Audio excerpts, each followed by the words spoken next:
Support for this podcast comes from the patrons at patreon.com/FMLFPL.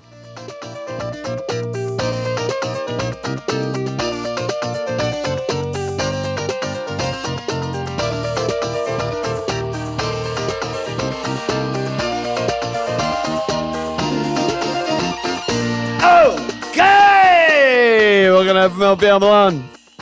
Miss Walsh. Oh, yeah. This is usually my favorite of our preseason pods, the mid-priced bracket. What about you? I feel like we're simultaneously far away from the season, and then you look at the calendar and it's like, actually, it's 2.5 weeks away, and I should be a lot more locked in. But yeah, the mid-price is like, I mean, we're breaking it up into two parts. That's how. So this, yeah, yeah, that's something we've never done before. But Yeah. we always find like we run to 145 or something on this one, and it just feels like we don't do enough justice or we're rushing. So we're gonna do today's gonna be midfielders and goalies, and then we're gonna release the second part of the episode later this week for forwards and defenders. Felt like that's the most equitable chunking of time between the four positions, so we'll see how it goes. But hopefully that way it'll, each one will probably be about an hour, and it's a little bit more digestible and less overwhelming. So we'll see. How I it feel goes like this year. classic FMLFPL is it's like minute 41, and we haven't moved on from goalkeepers yet. And it's like, oh shit. I feel, is that a we personal have attack? 80 defenders to talk about next. What the fuck are we actually doing?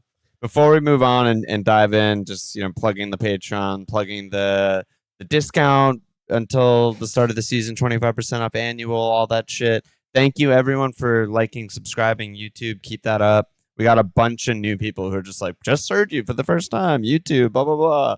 My new favorite pod, or like, what the fuck are your nicknames? What's a fuckford? And I'm like, I like that too. And then also I'm going to do ass slaps at the beginning now because a lot of the new folks join and they're like, hey, I didn't get my shout out. I'm like, no, you just didn't listen to hour 56 minutes in. So new signups for the week: Isaac McIntyre, Adam Mendelson, Noah Swigart, Berg Dynasty, Puff Doll, her baby. So let's go. Yeah, baby. Yeah. You got a devilish smile on. This is You're up great. to no I'm excited good. to talk about all these guys, and it's my favorite position in this episode as well. So.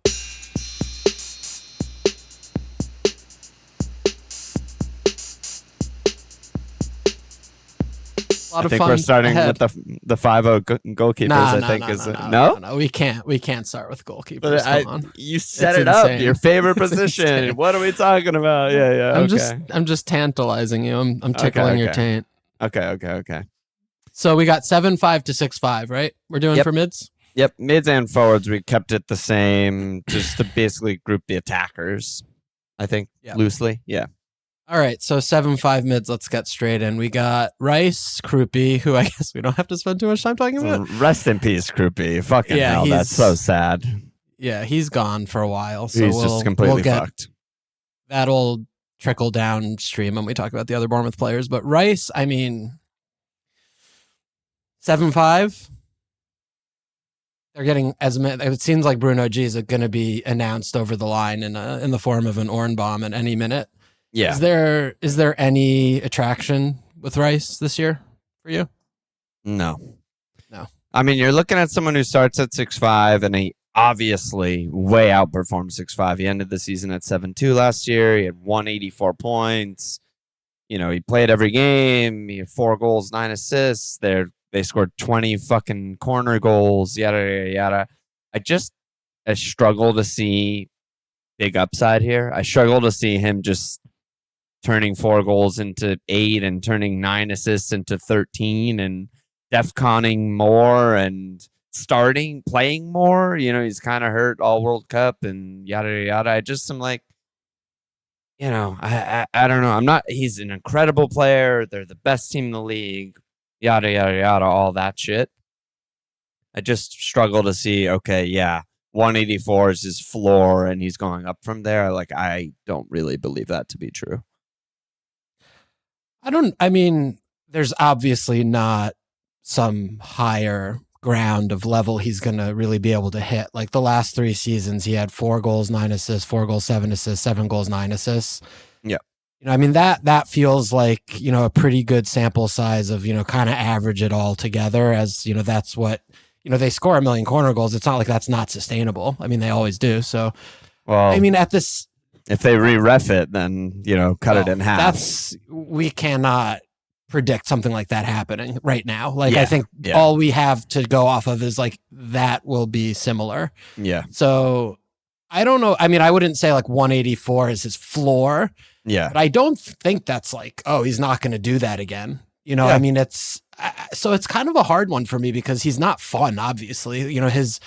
The goals come in just these random, like, oh yeah, he shot far away or was deflected or whatever. Yeah. You never know when they're going to come. They're so unpredictable. Yeah. And then sometimes he gets, corner assists and indirect set piece, whatever. And sometimes he doesn't.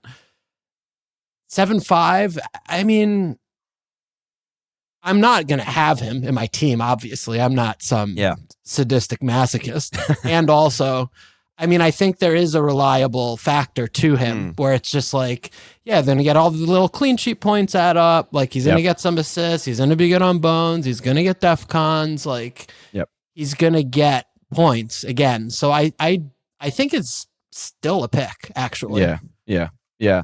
I mean, and maybe I should separate the fact of like, is he in a game week 1 team or is he in a wild card 1 team? Because those are very different teams. If you're talking about someone who you just like, I could hold him for 20 game weeks until my wild card 2, 25 game weeks. There's no one more steady, right? There's no one who's just going to trickle 3s, 4s, 6s with the occasional 10 more than him, right? Like I said, best team, great player, all the caveats. He did fall off a cliff FPL wise in the second half of the season. I don't think he scored a goal in the second half of the season. And the def cons are very inconsistent. And I mean, the only other thing that we don't really know is just, what does Bruno G mean?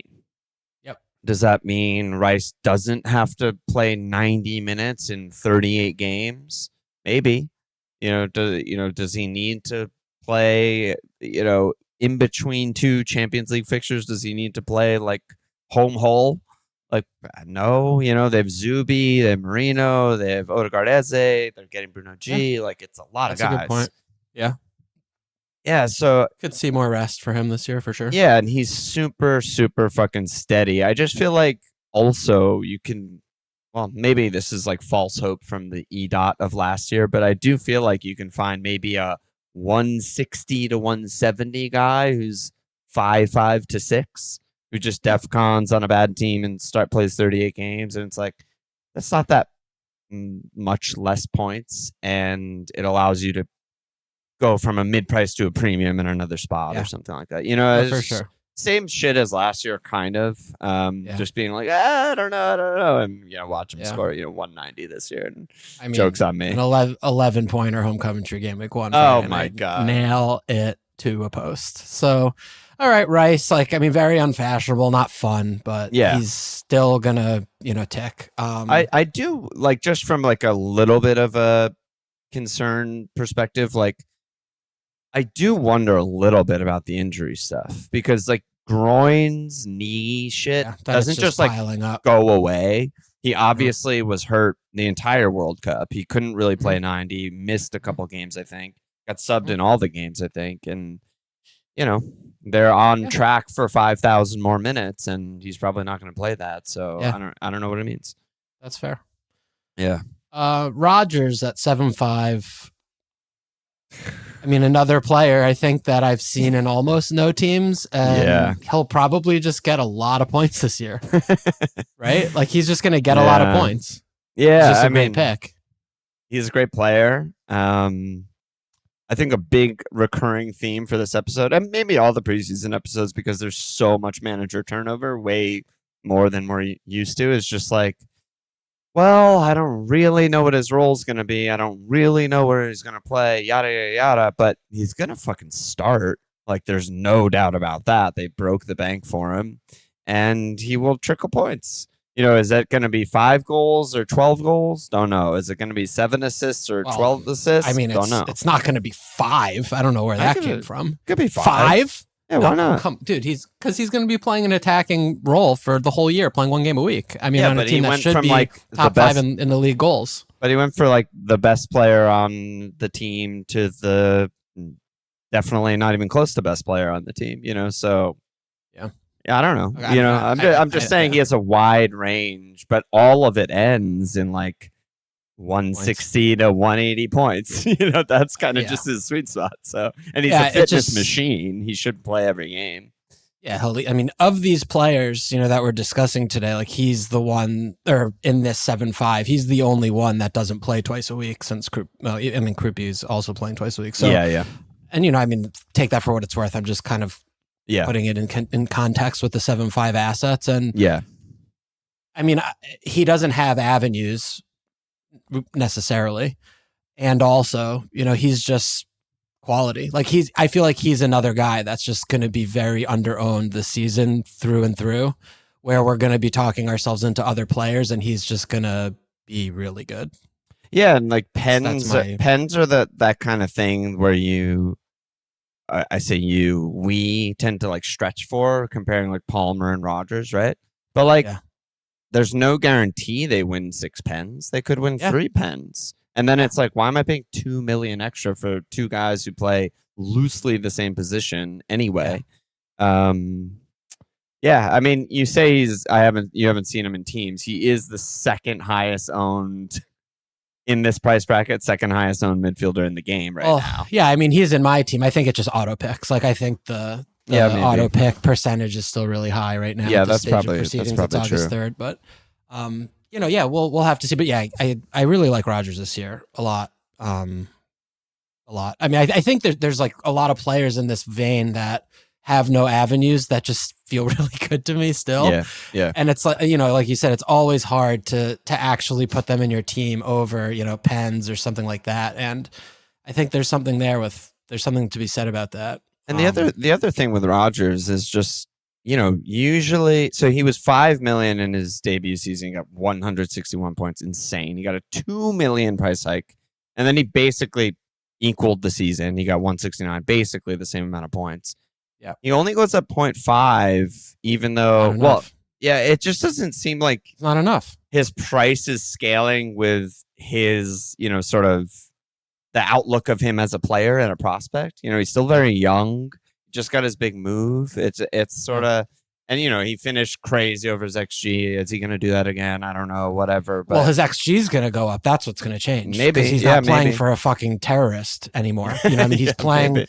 I mean, he played twice a week last year and the year before, right? So I mean, on Thursday, Sunday turnarounds, and they just don't do anything in the final. They don't go to the final third. Yeah. So like, I mean, I just am imagining like they will be spending so much more time in the final third attacking, and it's just like the rising tide buoys all ships. So yeah. I mean, it's, you know, Palmer's obviously a big eye test one, and we touched on him in the previous pod. But yeah, I mean, you could definitely sit here after game week 3 and be like, there's no fucking way I'm spending $2 million more for a worse Chelsea pick who's, you know, who just because he has pens. Or an equal Chelsea pick. You know, like it doesn't even have to be worse. It's $2 million. It's not close. Palmer has to be like significantly better to be worth it. Like you have to be watching games and be like, I'm fucking terrified of not owning Palmer because it feels like he's going to double return every game for that to even be a consideration. Which hasn't happened in literal years. So yeah, a year and a half or so. Yeah. All right. Rodgers. Yeah, interesting guy. Good player, good pick, interesting guy. Wirtz. Yeah, here we go. I mean, talk about a price. Well, you got a cheeky little dog. Lauren just took her to get her little nails filed, and she came back with a new toy. And when she brings new toys, she hides it. She runs around the house, like moving shit to find a place, just in case you take it away or something. Just in case. She checked. She was like, these pillows are like bad spots. She was right upstairs. So good. That's what I'm on. I'm literally on camera. I have thousands of people watching me right now. They all know. Okay, sorry. Go ahead. Well, yeah. So now is the opposite sort of spectrum of someone who went down $1 million, which is always something that I'm just like, oh yeah, I want that. We kind of talked about that on the FPL's back pod with like Odegaard and some others. But yeah, I mean, Wirtz going down $1 million is pretty significant in what I think you can pretty reasonably call like a year from hell, not just for him, but for the team. Injuries, striker injuries. Guy died. One of the Managers very few forwards died. Like it's just actual died. Yeah, so it's not a good situation for this What did they group. finish? 50 something points. Like there's I no don't know. world in which it's lower than that this year. And they get the new manager. I assume they'll do some reinforcing, although who knows? They haven't really done anything yet. The Anfield draft is getting panicky. Yeah, Put it that way.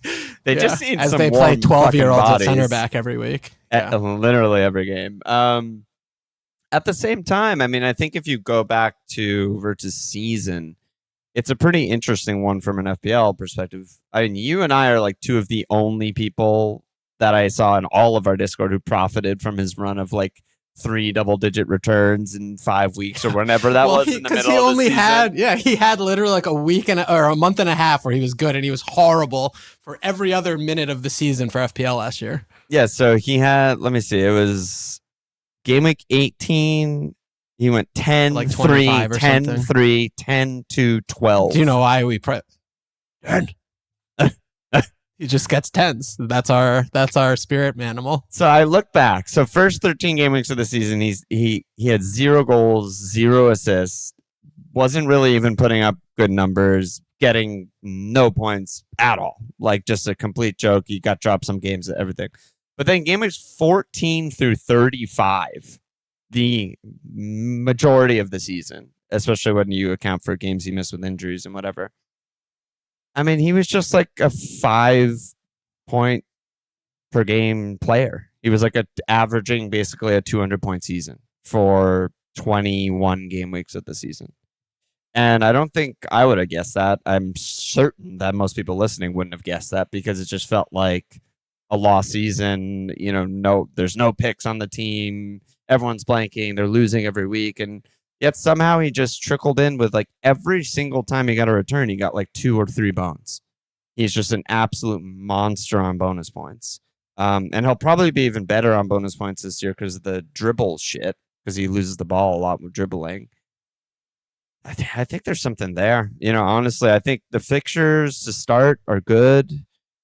Areola has made several points that Wirtz is just the 10. He's just gonna play basically second forward right behind the forward. Not Szoboszlai, definitely Wirtz. And I think he's just a really good pick. Really solid pick. I mean, it's, what they say, second season. Second season flow.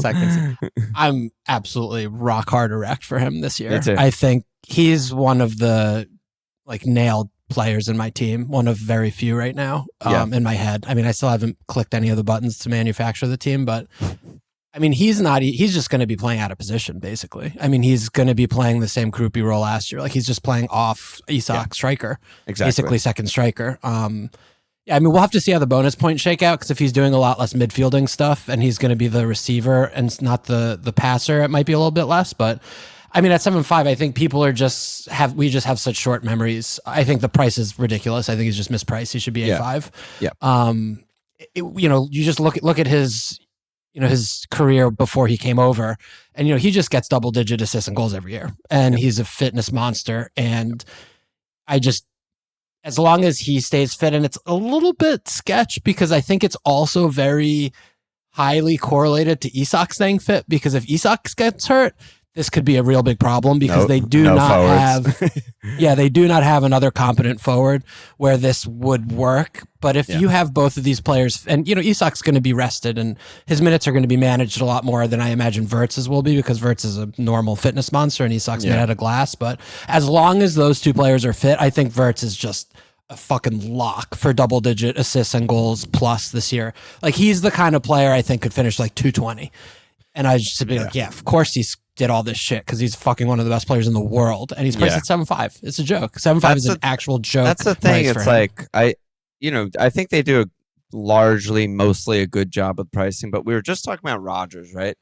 They basically were the same points per start over the course of the season. Wirtz is just getting dinged for being injured for part of the season. That's it. That's the only difference between their totals. One of them finished on 125. One of them finished on 160, whatever. I don't remember.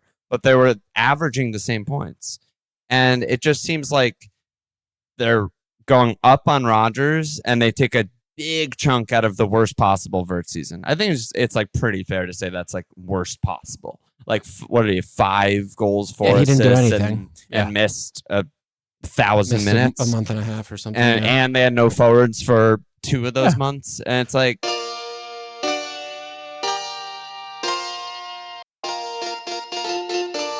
At the same time, he did finish with 9 returns. Like, I get it. You know, he can't, like, it's hard. It's a hard sell because you're still you're working on imagination. They have a new manager and, you know, they didn't know his role. They didn't know the role, 4 weeks ago when they released the game. Like, and, you know, you just go off the previous bald manager just playing him all fucking over the show where, you know, some of the games he's just not an FPL pick whatsoever. So either way, you know, he's still like not in a lot of teams, you know, I mean, he's just because it's a crowded, crowded over here in the streets for these mid-priced mid-picks. So, but to me with Wirtz, unlike Rodgers, has like actual really high explosive upside because he's just, you know, better at all the things to me. So, and especially again, right, Alonso plays like more control, like we don't know what that's going to look like. We know exactly what Areola's football looks like, and they will be creating a lot of chances every game, and he will be right in and around all of the chances if he continues to play 10 off Isak or second striker off Isak. So really, really, really, really high on Wirtz this year for me. And it's a really friendly start too, which you can't necessarily say about Chelsea. Like I've seen people in Discord with like Wirtz and Sobo because they're just like, I don't know, you know, one of them maybe Sobo's pens, etc. And then the first 5 games are away Newcastle, who are a fucking mess. Home NFO at Ipswich, home Fulham at Bournemouth. It's not incredible, but it's good. It's as good as you could hope for. Yeah, I mean, you got a promoted side there. You got NFO Glasner games with you guys. That game's always open. Yep. Newcastle, like you mentioned. I mean, it's just good. It's just a good. It's a good opening run. And you know, for wild carding around there, whatever, it's like relatively painless. Even if they're not good for 5 game weeks, it's like whatever, you get rid. They're definitely priced to buy. Okay. Yeah. And then the last 2 7.5 mids, we have Cherki and Doku at City. So what are you seeing with, I mean, Doku, we don't really have to spend any time on, but what do you think about Cherki? Because, you know, I think the biggest question mark with him is like, he's getting back late, and then also just like how and where would he fit into the Maresca team? And because, I mean, someone's going to be shouldered out of this 11. I mean, more than one player. And they just re-signed Foden, which I don't love for my word Cherki Foden, shout. Yeah, well, let's just also lump Foden in here because we're going on to 7 million next. So Foden 7 million. I mean, the words pillar and Foden in the same sentence.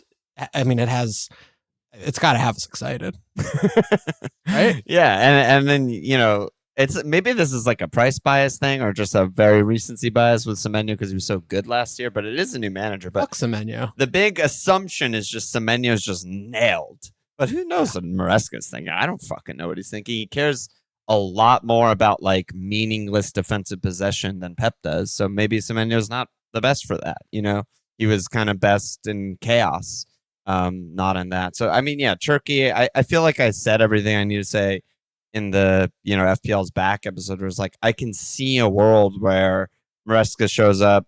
He's like, you're my Palmer, and you're the linchpin of the entire attack. Everything will be to get the ball to you, who then creates the chance Gets for the ball to Holland. Yeah, or whatever, wingers open or whatever. I could very easily see that.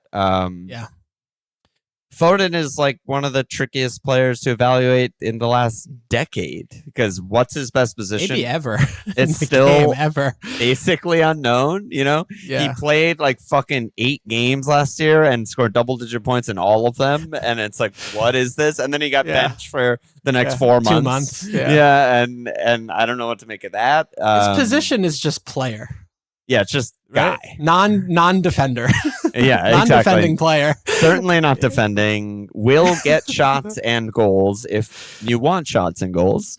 Will make tackles and disrupt if you want him to make tackles. Like, can do pretty much anything. Yeah, can do kind of everything. I guess he never really turned into the like next Kevin, which was like maybe the 4 years ago shout of like maybe he's a number 10. Like that's the one thing maybe he isn't and can't do. We'll need to see some more information and try and learn anything from which. It's not like who starts the friendlies and who doesn't. It's which players play together in the friendlies and don't. Like who's playing when Haaland's on the pitch is like more important than who plays the most minutes, because he's going to want to build some partnerships with Haaland, and obviously Haaland's going to start every game. But also, if it is Foden, where is he playing? Because you could definitely, like, we don't know what's going on. He's not going to play deep. Well, not deep, but they could put him in the engine room with EDOT. EDOT holding. EDOT. Yeah, with EDOT holding. And, like, because they're going to be possession-y, not playing much defensive, not have much defensive stuff to do anyway. Yeah. Where he is playing maybe a little bit, like, a little deeper, like, not being on the end of I mean, it's hard. It's just hard to say because they just have so many guys. Like, who's gonna miss out? You know? Yeah, exactly. And he played like kind of 10 in the most recent friendly, but again, it was like Cherki's not there. Cherki's not there. Haaland's not there. I don't think even Doku's back yet. So and as much as we shit on Doku, I mean, he had a lot of points last season. He had played 1,800 minutes and got a fucking shitload of returns, and he's really young and he's probably going to start because he adds a lot to a team. So, I just don't feel like I can sit on this pod and be like, I have a feeling that this guy's going to be shouldered out instead of this guy. The one guy that I felt strongly about from the beginning is Cherki, because I just think he just fits. He's an elite possession player. He's safe with the ball. You can create with Cherki without committing too many guys forward. And we know Maresca's not going to want to commit guys forward. Yeah. He's not going to be overloading or anything. You just get the ball to Cherki and it's 3 attackers for 5 defenders and he might still create a chance. And, that's huge. Yeah, it's just not, we just can't really go there game week 1, I think. I think the most prudent and appropriate thing, like, look, it makes sense. He puts Doku and Semenyo up high and wide. And then, he'll play Cherki in behind Haaland. And then, maybe it's Foden, obviously EDOT's going to play if it's not Rodri. Like, I mean, that like makes sense. Yeah. And, I think it's with Cherki, like we just need to see it before we spend money on it, because like last year, he also, I mean, you have to carry him. Like you carry him, and they're already carrying Haaland. So it's a little tricky. It's a little bit of a tricky thing of how is he going to have them set up and how are they going to play? I mean, if they like hold Rodri, then that's how you carry him. You play Rodri and EDOT, and you just, that's ridiculous. That's joke. That's it. Yeah. And then, Foden then is a little bit tricky of like, he's one of Doku, Semenyo, and Foden will not play. Yeah. So I don't know how that if that's where we end up, but it does seem like the Real Madrid stuff is going to come in with Rodri. It seems like it. Yeah. It feels inevitable at this point to me. But with Cherki, I mean, it just also, we can't understate is like, he never played more than really 60 minutes in a game. I mean, he spent so much of the season just as an impact sub. He finished with 17 returns last year in 1,700 minutes. I said it on the opening pod. He had more open play assists than Bruno. Everyone's coming about Bruno's, record-breaking year. He had finished more open play assists than Bruno in 1,800 minutes. So, clearly he and Haaland had beginnings of some things last year, but he was just coming in.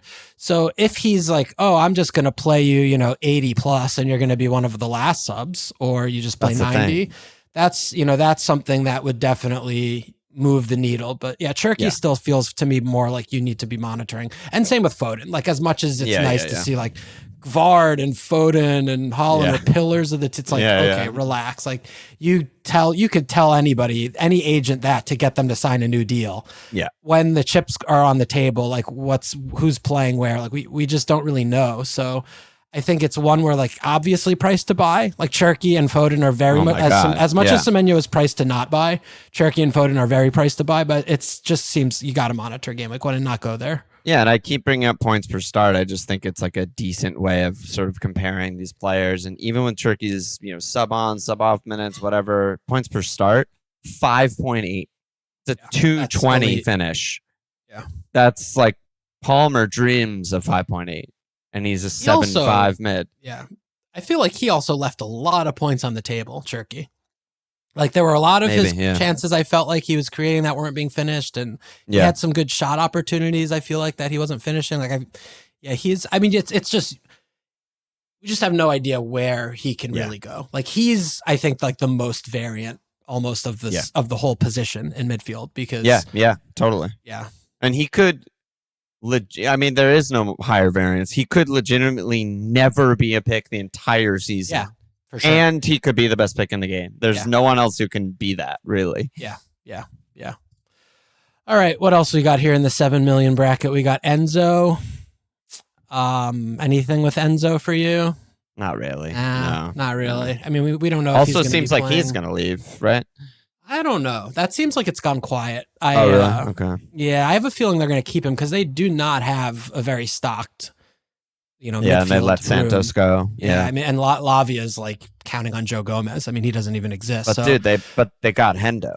Do they need any backup for Jordan Henderson? I mean, it depends if Hendo can stay fit after the final whistle of games. If he knows how to celebrate. If he jumps over the railing, forget it. You're done. See you in 6 months. But yeah. I mean, Enzo just feels like there's no shot, no way in the world that he's a pick unless if Palmer gets hurt and he gets penned somehow. In my head, I just imagine a world where Madrid were genuinely interested. They're having conversations and someone spoke to Enzo one time and was like, wow, you are the biggest prick in the history of the world, and I want nothing to do with you ever again.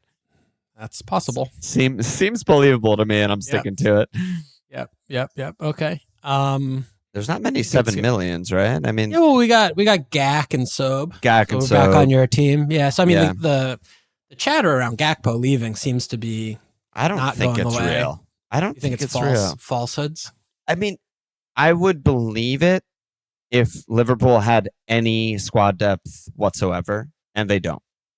And they lost forwards. They're just the only guy they brought in is a Spanish player that no one outside of Spain has ever seen play.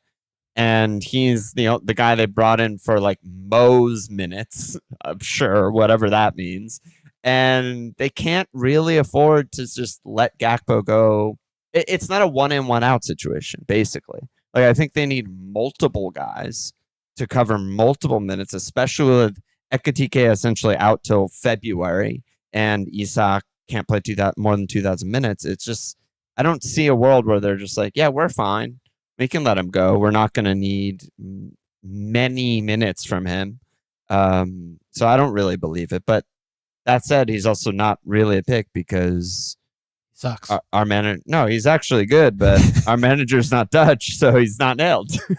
That's the big loss. I mean, him out would not be no one in. Like, I mean, that would not. But I'm saying it would have to be 2 in now, because I think right now with they need team, someone in anyway. Barcola. They already need someone. Yeah, Barcola I think is pretty much done. But I don't think lingering on. Gakpo out, Barcola in. I don't think we're good. I agree. Yeah, I agree. so I think it would be Barcola in, Gakpo out, someone else in. Now you're talking about just 150 million pounds on like 2 players. I think whatever the Gak out, like that number will be exchanged for whomever in or whatever.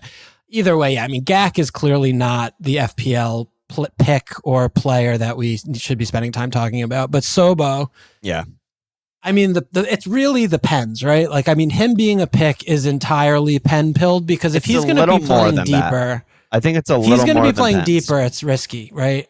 Yes, it's risky. He definitely loses a lot of the appeal of last season, where if he was playing, sort of attacking midfielder, he was the legit goal assist output guy. And if he was playing deeper and or right back, he was a DEFCON monster.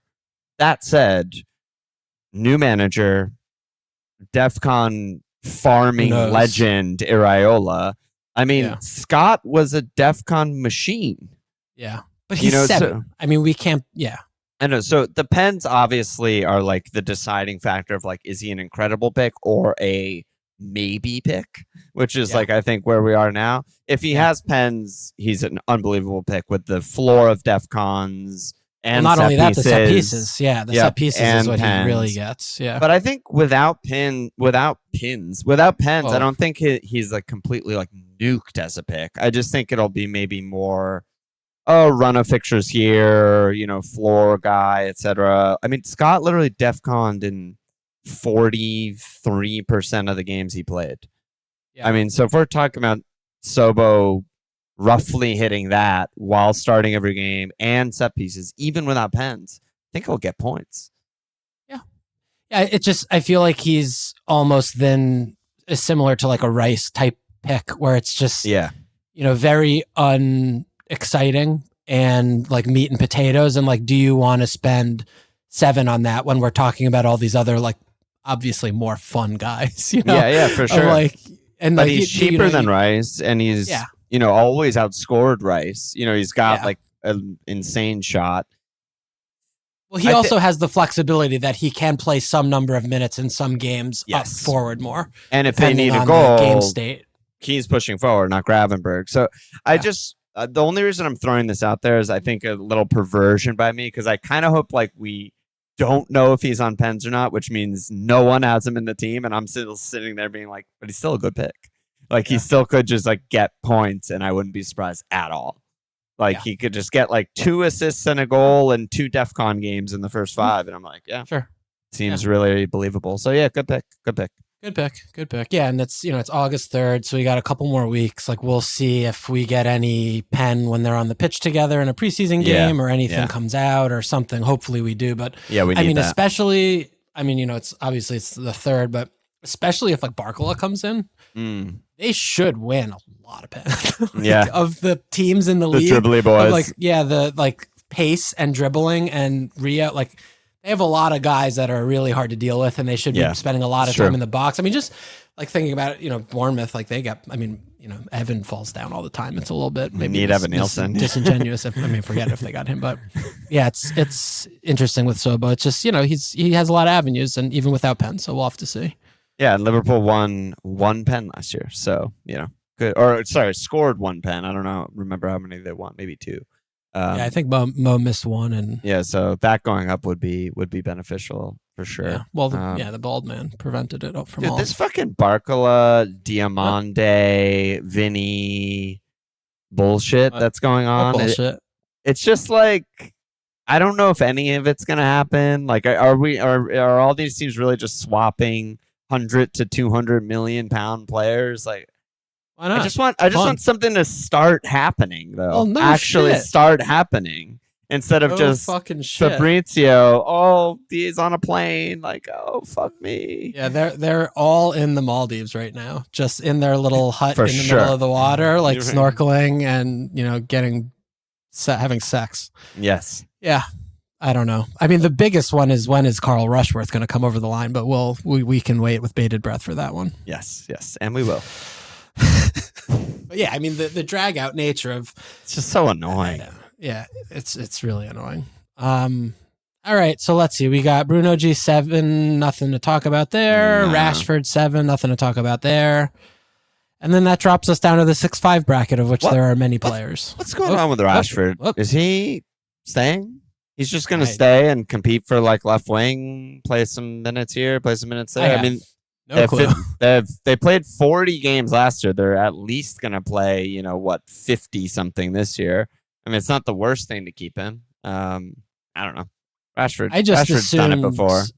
Yeah, I mean, I just assumed that there was no world in life that he would ever play another game for this team. So the thing with overpaying all of your players is it's good. Tell me. Exactly. It's good when you want to recruit players because they're like, wow, the Man United's going to pay me $350,000 a week, even though I'm Marcus fucking Rashford. But then when you want to get rid of him, he's like, why would I leave? You're paying me £350,000 a week. So they're running into a little bit of that.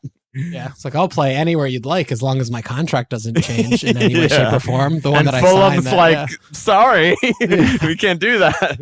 We'll pay you 1/5 of that if you cover the cost. Right? I just feel like he's gonna go some fucking loan Italy somewhere or some shit, and like they're gonna do some money diddle, and he's just gonna be gone. But I don't know. Yeah. Okay, know. But yeah, not that many 7s to talk about. All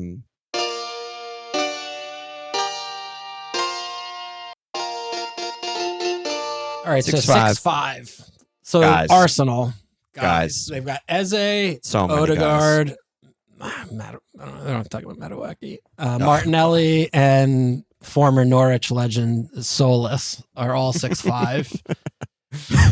They have Coventry first, and then the tough couple afterwards at Ebenings, and then home Chelsea. Where are we with this?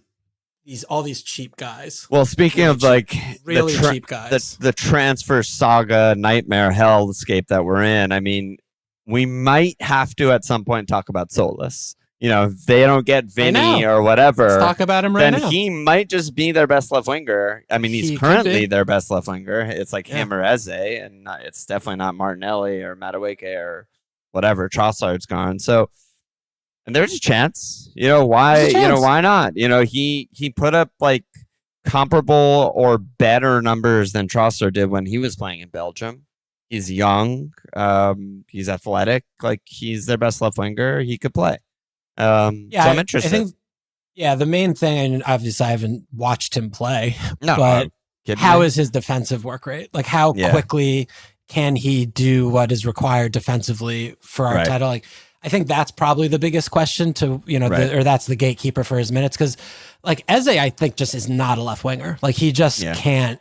He's too slow. Like he just isn't good when he's wide. He needs more pitch in front of him. He needs to be able to turn and progress with dribbling. Like he needs to be receiving it on the, he just needs to be receiving it in midfield, not in the final third. So, I mean, to me, it's almost like it's like Martinelli. It's all he could play Kai over there. Like he's done that. Yeah. Kai Gyak, like weirdly like shit, switching in the middle. Yeah. They could do that. But then they have no striker, right? Like the fallout from that is like, okay, Gab, you need to be ready and sub in every single game, Gab Jesus, and it's like, well, that's not obviously not happening. Hilarious, So, and I don't think they're like they haven't been linked with any strikers, So I don't think he's gonna be starting double striker in a lot of games because it just leaves the bench so thin. So right now, he played today, he played Kai in midfield last game. Yeah, like if game week 1 was this Friday instead of 2.5 weeks from now, I'd be like, I mean, Tzolis is gonna start. He's nailed. He would be nailed. 2 out of the 3 games. Like Martinelli's not even back yet. Like whatever. Yeah, so I'm interested. I'm definitely interested. We got to call Nate, bring Nate in on this. We just need. I mean, this is we'll get time. More information. The main thing is like game week 1 game week 15, like his season outlook. It's like game week 1 just still feels like kind of bad because I feel like none of these guys are going to be really playing more than an hour. Like he's going to be using his 5 subs and they're going to be on all the guys and they can happen at any time and it'll be like 2-0 at half and the game's over kind of thing is what I'm expecting. So it's like it's just a little bit sketchy I think for the game week 1 pick when you have the 2 difficult fixtures afterwards. What about Odegaard? I mean, they're stockpiling mids. What do you? I mean, I just still feel like he's just such an inexpensive price that he has a chance. But where are you at with Ode? He definitely has a chance, and I think we were talking about him in the first episode, but I don't think he's like a start with him in your team. Like I need to see some like fit Martin Odegaard games playing 90s. Not rotating, not Eze games, like involved in all the shit like he used to be, or he's just like such a no-go. Like I keep bringing up the points per start. I mean, he was fucking horrendous last year. It's not like worse than that. Yeah, it's not like he was when he started, he was still Odegaard and good and got a lot of points. He never ever got any points. But he was never fit and he never could start 2 games in a row. Also that, yeah. So very, very worried about the minutes. He averaged 72 minutes per start and 3.4 points per start. It's just like red flag after red flag. The World Cup really made me more interested, and I think you too. That's what I was just about to say. I mean, he looked back to old school. I mean, don't forget too with this guy. I mean, it's somewhat similar in this to Palmer. I mean, he hasn't been good for literal years. It's been a long time since he's been good. Yeah. So for FPL, just you have to take it with a grain of salt there. But I think the minutes is the most important thing because if he's getting subbed consistently, I don't think it really matters what he's doing. I think he's just not a pick. Yeah, I mean that is a pretty blanket thing for most FPL players. And minutes are just king. And if there's the occasional 60-minute sub for Odegaard, over the course of 3 games, that's missing an entire match worth of minutes, So it's just a big problem. They need to go back to just like riding him relentlessly and just being like he's And the they first won't. name in the team sheet. Which they probably won't. They probably won't. I mean, Unless if they're gonna get rid of him. They don't give a shit. right. It's Which is possible. possible because he's out of contract after this year. Yeah, it's very possible. He's 25. He's carrying a lot of injuries. Yeah, it's possible. I mean, in 24-25, very recent, he was 86 minutes per start. Yeah. I mean, when he was fit, he played every game. He played every game, and his FPL points don't really reflect like a great option, but he was also 8.5 back then. So there are things that can make him a pick, and the things are we don't know them yet. Basically, that's it. I guess because he has shown a propensity to be a minutes monster. It just hasn't been in the last couple of years. Exactly. The thing that's tricky especially with like Arsenal, where I think it's a little bit of a different scenario with like Liverpool. It's like they're gonna play 55 games this year, both teams. Someone like Wirtz, the drop off of who the replacement player is from Wirtz is like catastrophically enormous, and the drop off between Odegaard is just not enormous. Like it's just not like it could be like sub on or sub Eze on. It's like he's not as good, but he's like kind of is sometimes. And he's different, but the team plays as well. Or he could even be like Zubamendi subs on for him sometimes or whatever. Like have you seen Harvey Elliott? Have you seen Harvey Elliott back? Harv's back. He's looking fat as fuck. He looks like back. me in He's the cooking. mirror, just being like, God, what happened to me? He used to be a fit guy. He's looking fat. I don't know. Good. Then he's the backup cooking. now. No, he's good. It helps his center of gravity, so he will topple less frequently. He's got something. He's going with something. There we go. He's a fucking pudgy guy. Yeah. Yeah, really. It's going to be a hard one this whole year, I think, with these Arsenal picks because they have so many games, runs of starts, subs. Like they have such a good squad. The replacement value is so high. Yeah, it's gonna be really hard, and I think it's going to extend even all the way up the chain to Saka. Yeah. Well, the difference is with Saka is he's always been a monster points per start whenever he's been fit, and that's the big difference. So Saka will always have a window of time, even if it's not a long window of time where it's like. He looks great right now. He's captainable in this game and that game. And Odegaard, as of now, just doesn't have any of that. So it's a big wait and see. But all right, another couple guys. We got Rayan and Django. Yeah, I don't know why I'm putting them together. They're just next on the list. I mean, their teams start with the letter B. That's huge. That's why. Yeah, I mean, Django is such a good pick. Question mark.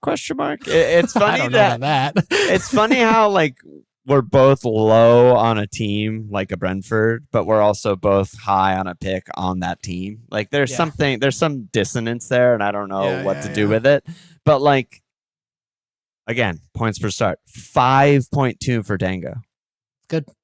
That's ridiculous. No AFCON this year. There's no one with that kind of like output last season that just stayed at 6.5. I mean, the only reason he didn't go up in price is AFCON. He left for a month, and his total isn't that high. And when he pre-AFCON, post-AFCON, he just got points. He just got fucking points. And he had 15 returns in 2,200 minutes. It's just really fucking good. Yeah, the other thing that he has that Rayan doesn't have, but they're not in Europe. So, is that going to are we going to really bear fruit from that in game week 1? Like probably not as much, but I still am not concerned about how horrendous they were at the end of last year. Like I can't stop. I can't unsee like the last 6 games where every single Brenham game I was watching, I was like, this team is fucking awful. And they just couldn't score, and they couldn't defend, and they couldn't progress the ball, and they couldn't create chances. 100%. And he got a fair few assists from just getting pushed over for pens. How much are they going to be attacking? What are his shot numbers going to look like? I still think that they just brought this Sangare kid in who looks like that'll help them a lot in the middle of the park. Yeah, he seems great. But I'm still just a little bit concerned there. So there's no shot I start with him, and also he's someone I'm definitely keeping an eye on to just see what the performances look like. Definitely a shot I start with him. I really like him. I've always really liked him, and I like home Spurs at Leeds, home Sunderland at Bournemouth. I really like that. Even when they were bad, They drew 1-1 gonna with counter. Liverpool. They drew 2-2 with Palace. They just get fucking counter goals, get set piece goals, whatever. Yeah. He's in and around everything. I think No he's avenues, just though, is annoying. well, he takes some corners. I don't really know what their midfield's gonna be this year because like who does? Is Damsgaard playing? Is Yano playing? Is KLP playing? No fucking clue. But yeah, he's just really good, and I think that he just has like a high. I actually think like as a player evaluation, he has a high upside. He's a young-ish player with freakish athleticism, and I think like he just could explode one of these years. Maybe it's not this year. Maybe it's 3 years from now. But I think he could. Yeah. So yeah, I think a little Semenyo trajectory could be. Yeah, like I mean they are like the physical tools FC. Like they just buy fucking guys who can run fast, jump high, strong, good balance, etc. Except for Damsgaard. Well, except for Damsgaard, yeah. Except for all their like the gingers balding and little stuff. Yeah. Except for the ones that aren't like that, they usually do that. Yeah. But yeah, I mean they're forwards. I mean Shada is this, Thiago is this, Dango is this. It's Tony working. was this. Yeah. Tony was this. Bumo was this. Like young Bumo is a freak. Yeah. Yeah, they're good. Yeah. He's good. As low as I am on the team, I just think he's good. He'll get his. No, I agree. All right, Rayan. I mean, yeah, it's tough. It's tough. Way it's tougher. Tough. We need to see the team. They have Europe. We need to see what's going on. It's just he is strictly a winger. I mean, I think that's an issue. That's I mean, Django kind of comes inside. They counter a lot more. Sometimes he's central making those runs, but Rayan has we've seen before as strictly the winger. For width, and then he'll when he gets the ball or receives it, there maybe cut inside and do stuff like that. But it's just Bournemouth have what are they? They got City away first. Everton, Newcastle, Brentham, Liverpool. Yeah. It's like, it's not That's great. and New like you said, manager, Europe, new manager. Yeah. There's too many negatives. There's too many unknowns. They lost their best by a lot goal scorer in Krupi for months. So what is it going to be like? Clive, Tav, Rayan with the Evan up front. That's with the 6'6" new striker they got up top, or him, or who's never scored more than like 7 goals. Yeah. I'm not there. Could be there later. Like the player, but not there. We got Neto and Estêvão are both 6'5". I mean, Estêvão obviously not starting with, but we don't know what the team's gonna look like. But I mean, he's good. Like we watched him play. He's really skilled. He's really young. He's gonna be really inconsistent. I could see times in the season where it's like, maybe someone gets hurt. Like at Chelsea, it's like, he's interesting, or there's a window of games for him or something like that. Could see him being at some point this season, but it's not going to be right away, right? No, it's definitely not going to be right away. I mean, he's been hurt for a while now. I also maybe you can answer this question. I just do not have any indication of how this team's going to play. Like I am hearing 4 at the back or 3 at the back. He's been changing mid-preseason game. Doesn't help us much. They're still probably going to buy a bunch of guys, sell a bunch of guys. That's not helping. I don't know. What are you making of it? Yeah, I mean, we were talking about it on Discord a little bit today, actually. Yeah. We saw the Trev O news. He's going to Italy. Thank God he's out of the continent. We don't have to watch him anymore. I mean, he's been playing 4 at the back. The biggest thing to me is like, yes, he played 3 at the back before with the wing backs, and he likes that fine.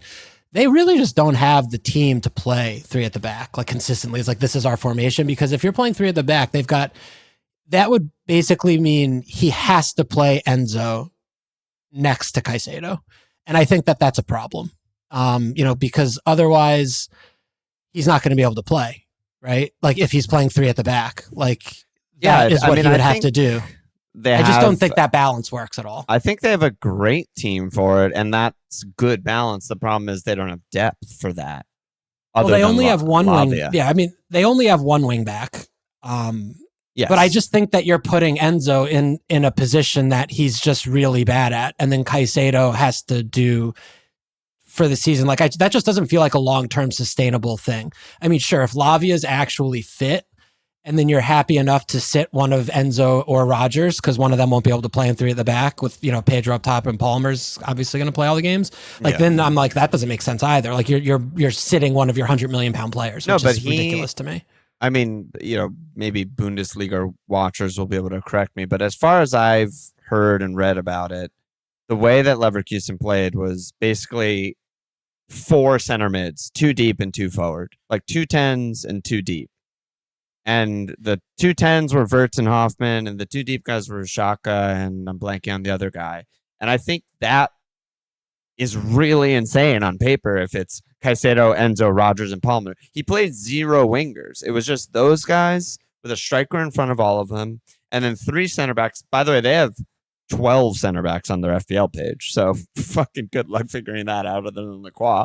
And then 2 wing backs. So the wing backs are obviously question mark on one of them, but I like that. I like when a manager shows up and is just like, day one, get me this young like defender of the year from Italy who just wing back box to boxes all day every day. That's what I want. That's what I need. Yeah. I mean, that's for sure. And I think whether it's also fluid, the formation, like 3 back, 4 back, like the fullback, the non-Palestra fullback can do a lot more of defensive. Yeah. Whatever, in possession, out of possession. Like it might be 6 of one, half a dozen of the other. But yeah, I mean, they certainly have 3 set, like between Cole and LaCroix and, W. Dot or Achimpong, like they could play Hato, like they could play Reese.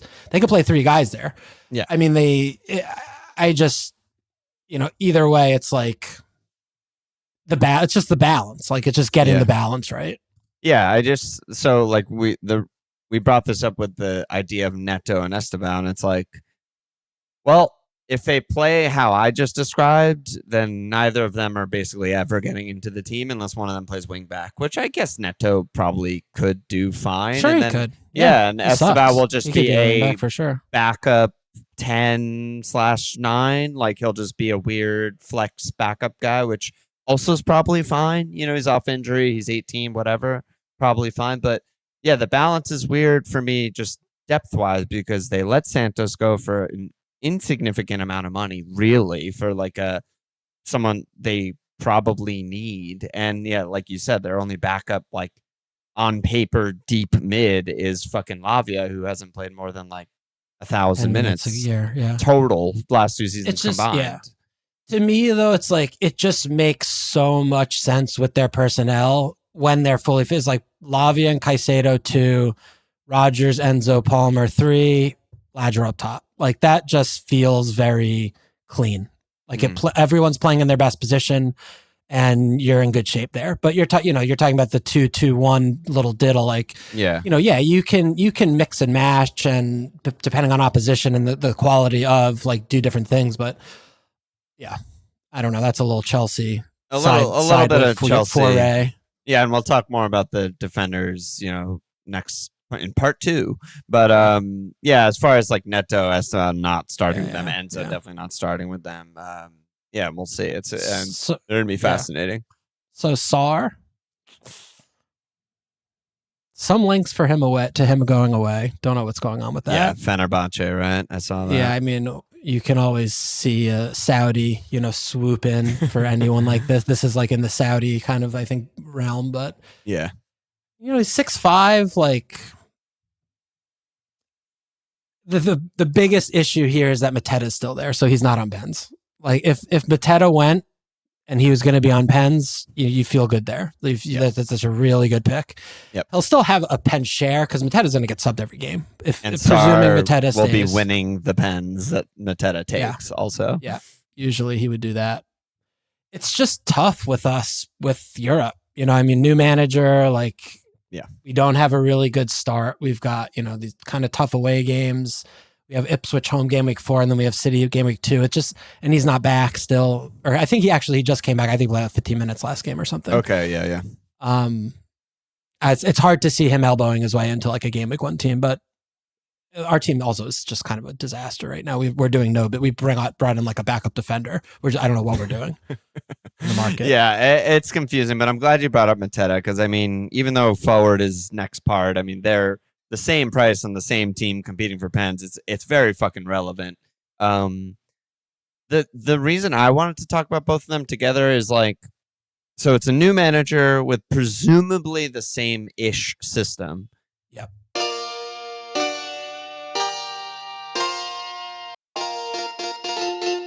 Under Glasner, Sarr could not have possibly been better. I don't think anyone could have possibly gotten more out of Ismaila Sarr than Glasner did. I mean, he scored over 20 goals last year. He was ridiculous. Yeah. He's basically out of position forward, 6'5", took pens, etc. I'm just not certain that he's going to do the exact same thing with a new manager. Whereas Mateta, I'm fucking certain if he plays, he's the central striker and he's going to be tasked with scoring goals. You know, and so that to me is the big difference between them. You know, if we're comparing 2 6'5s on Palace. Yeah, I agree with that. It's the biggest thing with me with Mateta is just the minutes. You know what I mean? Like if he's playing 70 every game, that's not good enough. I think just bottom line, that's just not good enough. But not good enough. Yeah. All right, we got KDH at 6'5". He got a little price hike. Is there anything there? I mean, that price feels insane to me. Like I can't imagine how he's going to ever be a top 5 midfield pick in the game at that price. But do you see anything there with him?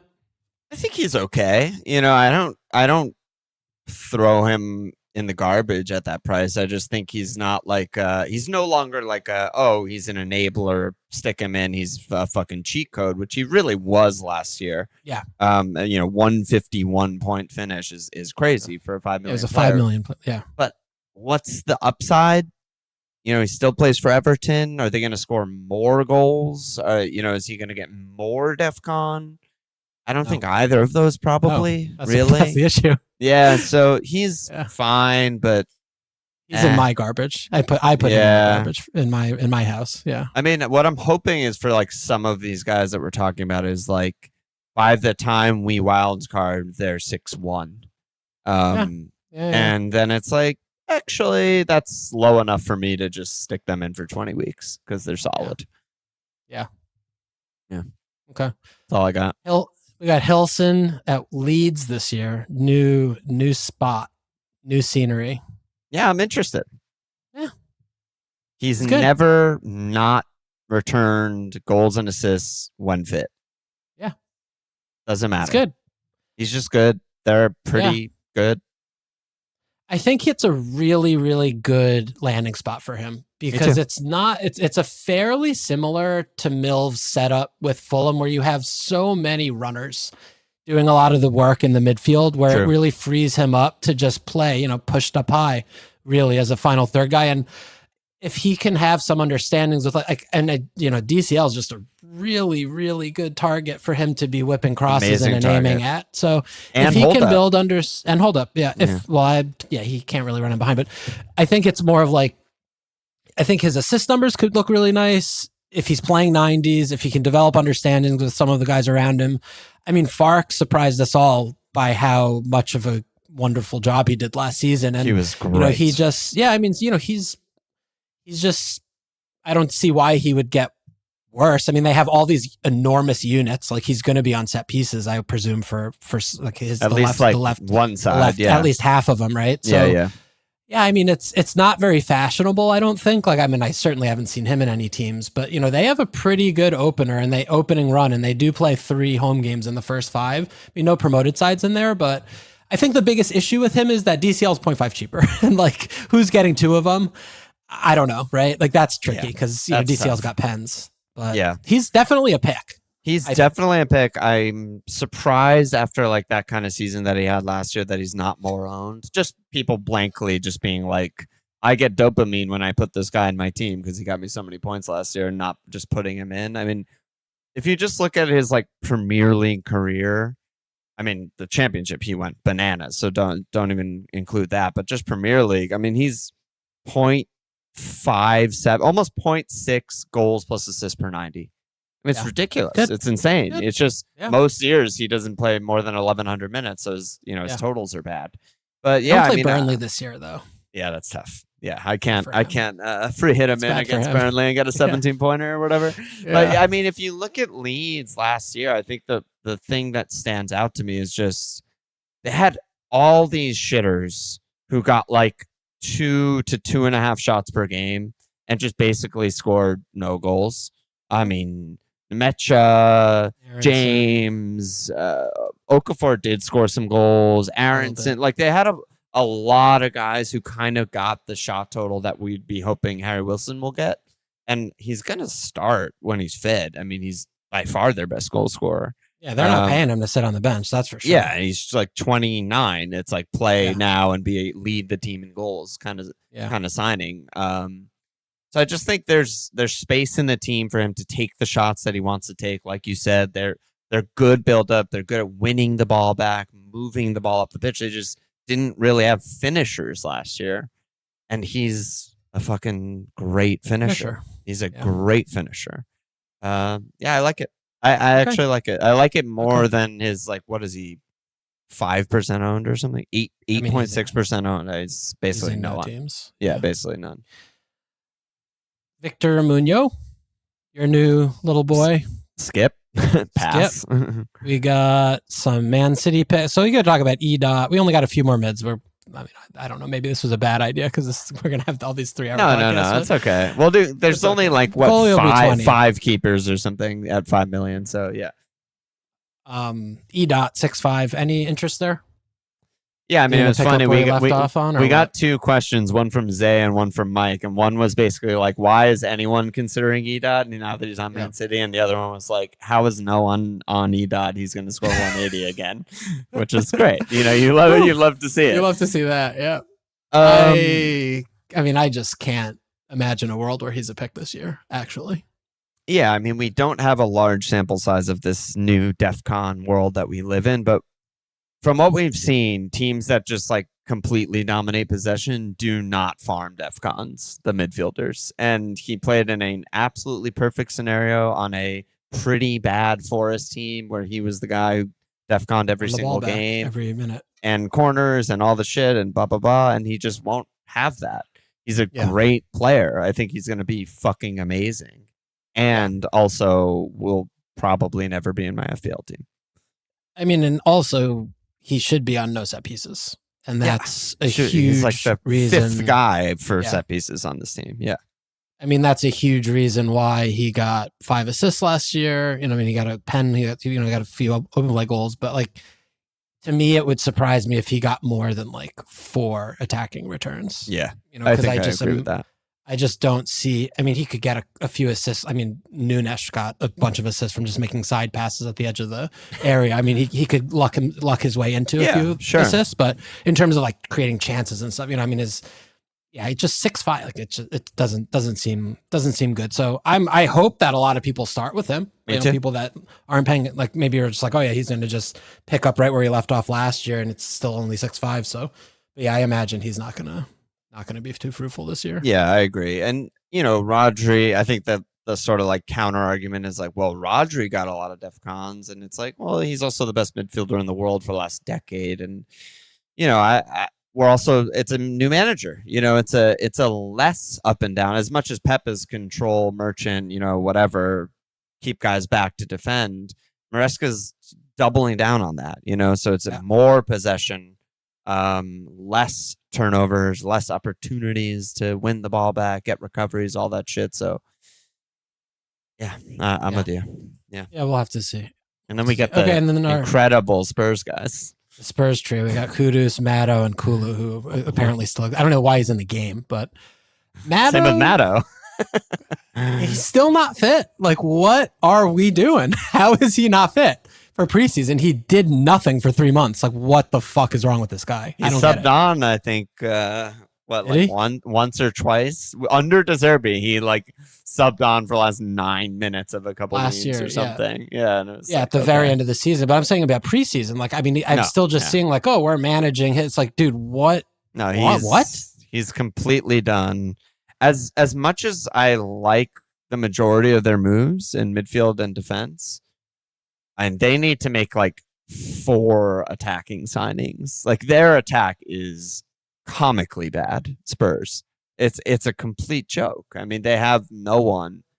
That Kulu's never fit. Matto's never fit. I don't know what the fuck Tell is. I don't know what the fuck. Tell someone who's going to be playing a lot is what Tell is based on what the team looks like right now. Yeah, and I hope tell me you're joking. And Odebear, I don't know what he is. Xavi's out for the fucking season. Rich and Solanke are going to just play every game. Like, what the fuck is this team? So their ceiling as like a where will this team finish in the table is very much, being throttled by their piss poor attack. And I don't think any of these guys are remotely worth considering. I mean, Kudus isn't that far away. I think he might be in and around it for game week 1. Yeah. Which would go a long way. What was he? A slightly worse than you would have hoped last year in terms of like a pick for last year. And before he got hurt. He was frustrating. I think a lot of that is on Frank though, and the way and the style they were the playing. Worst like it was possible team. It was terrorism. So yeah, I don't know. I'm not as down, I think, as you in the attack. Is I just, especially if they're going to be playing, if they're going to be doing 3 at the back, like they just need one, then they need one less attacker. We'll have to see how it kind of falls down because it's he's making all these allusions to that they have another signing coming in, but. If Matto is actually fit at some point, and he returns to any type of form of Matto of old, I mean, that role in a De Zerbi team has the potential to score a lot of FPL points. Totally. So I think that's something to at least just keep an eye on. Yeah, that's totally fair. And I'm probably underplaying, Kudus last year. I mean, he was really frustrating because he never ever shoots. But, he was getting corner assists. He was in the right areas. He just doesn't shoot or do anything. But that doesn't mean he can't learn to or play better. Right. So, he's also just historically playing on these teams where it's like a 1 versus 3 with him having the ball. That's true. It's like going from West Ham to Tom Frank. It's like, that's true. He's not playing in a team where there's sustained attack. So we really don't know what he can do when the team is attacking consistently or the ball's in the final third with men consistently. So there's a lot of unknown quantities with this Spud team, to say the least. With the new manager, so many new faces, how the formation and all that. So we're not sure yet. Yeah.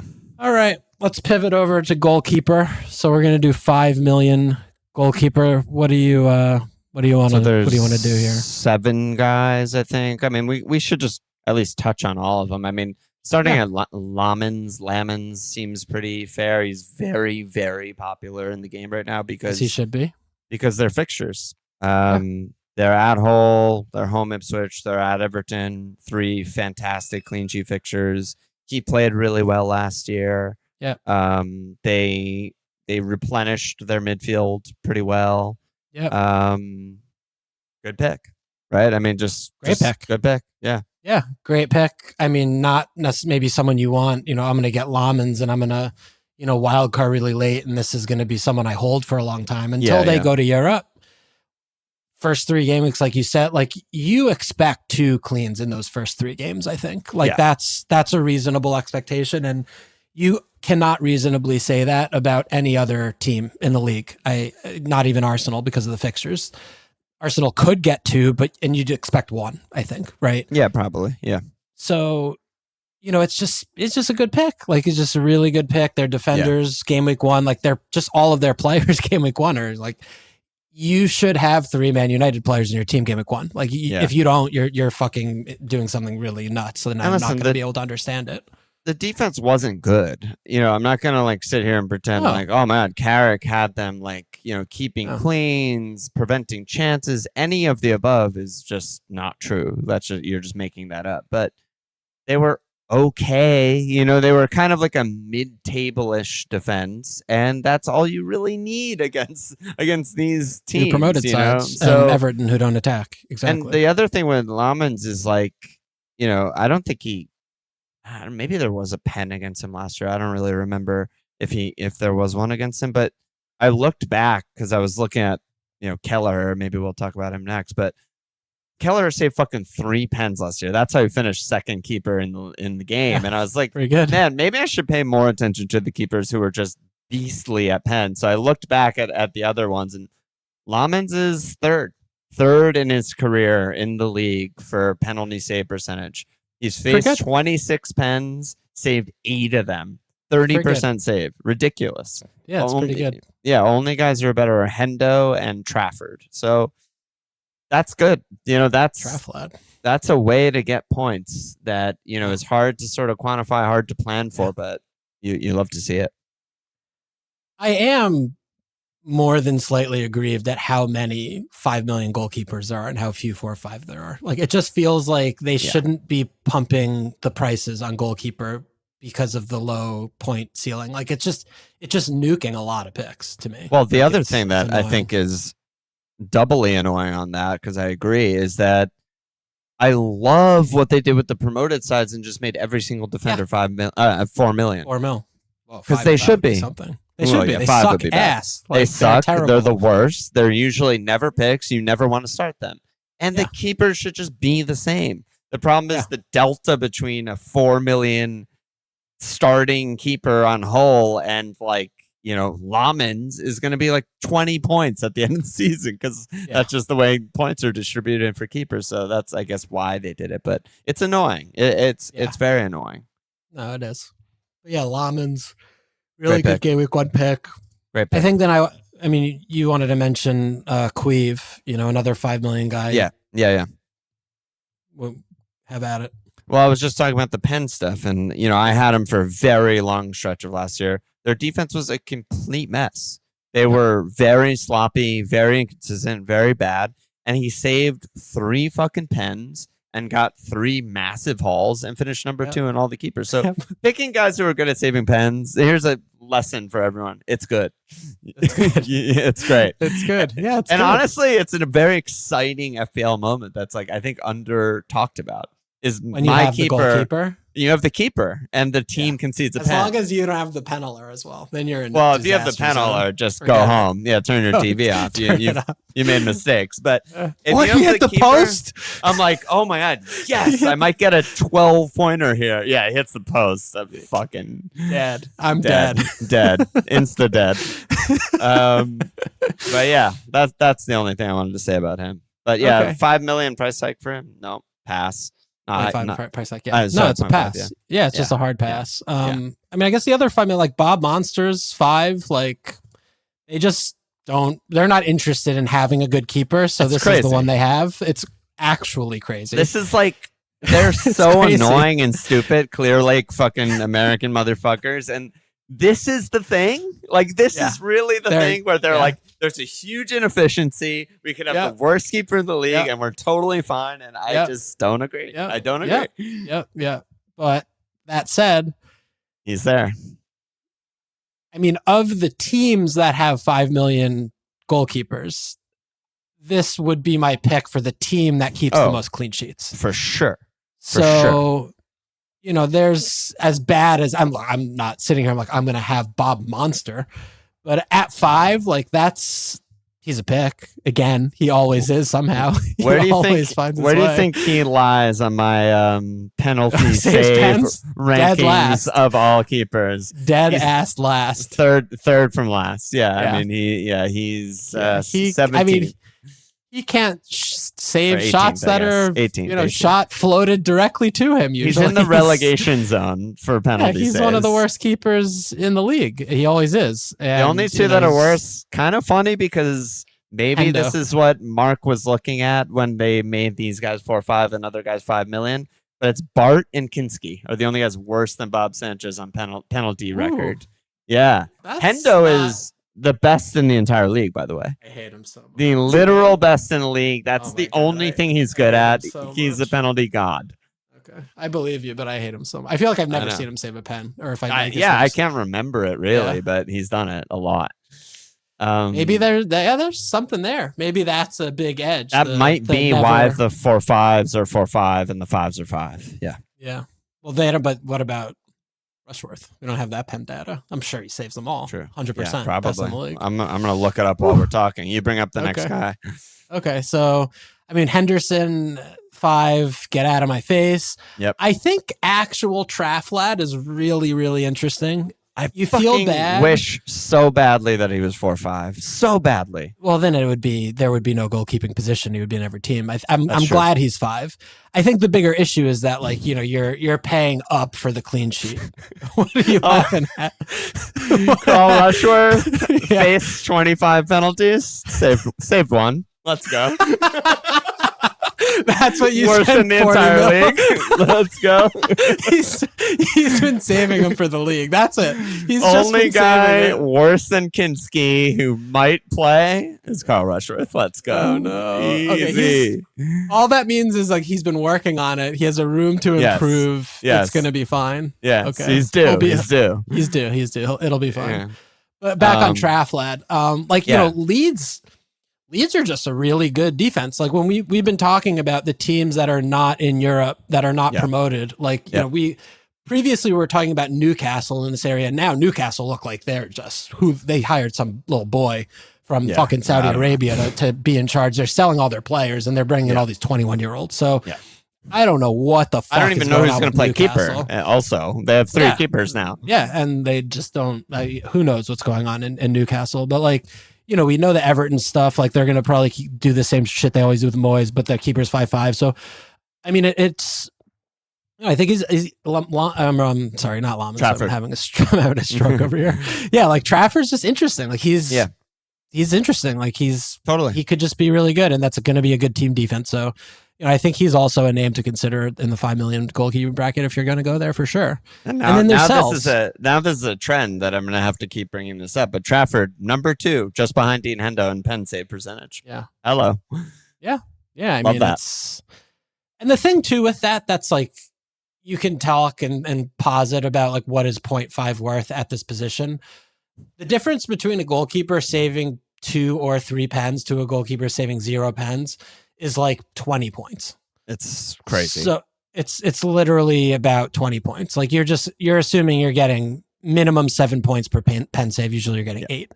So you're getting like either 16 or like some quantifier of 8, a multiplier of 8 basically. And like that is all the difference in the world between finishing in the top 5 and finishing 16th or 14th in the goalkeeping standard. That's why I keep bringing it up. I mean, you look at fucking Kelleher's 143 and Rofs's 136, and you know, fucking Sells was 105, Bob Sanchez 113, Emmy's 120. Yeah, like they all played every fucking game. Leno 122. They all played every game. They just got a couple pen saves, and they didn't save pens. You got 120. You save a couple of pens. You got 140, 150. Yeah, I mean that's and then you're that's the the difference. second best keeper in the game all of a sudden. Yeah, but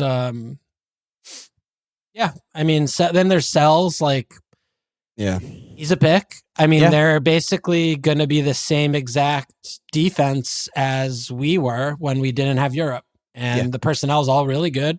Good center backs, good runners in midfield, going to be fine. You know, so Sells at 5 is definitely a consideration as well. I mean, there's just a lot of options here, right? Yeah, they need to replace EDOT. Obviously, it's a huge void, but I think if you like just went head to head, sort of like LaCroix, Richards, Canvo for the second half of the season. I know Gahey played first half versus like Murillo, Milenkovic, Morato, maybe Cunha, maybe like it's pretty comparable. I mean, they're good. You know, they're just good. Their squad is good, and yeah. I mean, it's also like obviously EDOT is in a different category, but don't forget, you know, the midfield too we've had with Glasner historically. I mean, we had some time where it's been Ducouré, sometimes Lerma, but like Wharton doesn't do anything. Wharton and Hughes and Kamada. Kamada, Hughes, like they don't do any real defensive work. That's true. So it doesn't take much. Like it's just that everything's just so condensed and pressurized that like those players don't need to be elite monsters, you know, for the clean sheet numbers to still look pretty good. So and Palace kept the 3rd most cleans last year, so I think it's very viable. What else? Hornacek, he's over there at Newcastle now, so we'll have to see where Pope goes. Rofs is 5, Emmy's 5. Yeah, I mean, Rofs is another good game week 1 shout just because they've got Ipswich, Fulham, Brentham, you know, first 3. Like they're really solid. Especially if you're bench boosting. The biggest thing with them that's like annoying is the away. Like they were a tale of 2 teams last year, basically. Their stadium of light, elite, away, very not elite. They have Europe later, so I feel like Sunderland's going to be a huge fade this year in general. Oh yeah, and I also, mean they got ridiculous price hike that probably wasn't fair to them. And also really good game week 1 picks because home Fulham game week 2 seems great. Like they should just comfortably handle them at home. Yes, and all the way. Ipswich. Could Ipswich score a goal in their home opener? Certainly. And also, like, that could just be a really turgid game where, not a lot happens. And as you said, I mean, they kept 7 cleans at home and 4 cleans on the road. So, yeah, if one of those 2, Ipswich Brentford, was a home and it was home away home instead, I mean, it'd be emphatically like, oh my God, like we should probably get a defender and Rovs maybe, but the 2 aways just make it a little tougher. Yeah, it makes it a little annoying. Yeah. Emmy, I can't. I fucking can't with Emmy. No, fuck Emmy, dude. Doesn't exist. He's too annoying. Emery they keep single digit cleans every year. Yeah. He's obviously a good manager. They're fucking, finishing top 4, whatever. He's good. But like they just are not interested in cleans. That is not how they get points. That is not the goal. Yep. It really is wild. But it's crazy. Even they like they just don't do it. They don't get cleans and they don't get defcons. Yeah. They just play a different way that does neither of those things. And it works somehow. Yeah. Every time the possession's turned over, it's either a pass out of bounds or the player runs out of bounds. Or they catch you offside. Yeah, exactly. Offsides, yeah. And you get there's no defcon for stepping Offsides. up. Yeah. Stepped up 7 times. Responsible for bringing the line up. You get exactly for that. Yeah. Exactly. All right. So we got defenders, forwards, next part. That'll come out. I'll probably do Tuesday afternoon. This one will come out tonight, Monday night. Part 2 will be Tuesday. I think we're going to have to adjust our plans right here because I definitely can't record part 2 right now. Oh, really? Oh, shit. Yeah. Okay. We're going to have to, maybe we'll do it tomorrow. Maybe tomorrow or tonight? Yeah, we could do normal time tonight. All right, we'll talk. Let's talk. But yeah, okay. I did not expect this to go 90. There's a lot of mid-price players in this game. Okay. That was good job. Yeah, good job. Any last words? I'll see you tomorrow. See you tomorrow. Check us out at fmlpl.com. Follow us on Twitter at fmlsportspage.com/subscribe. Cheers.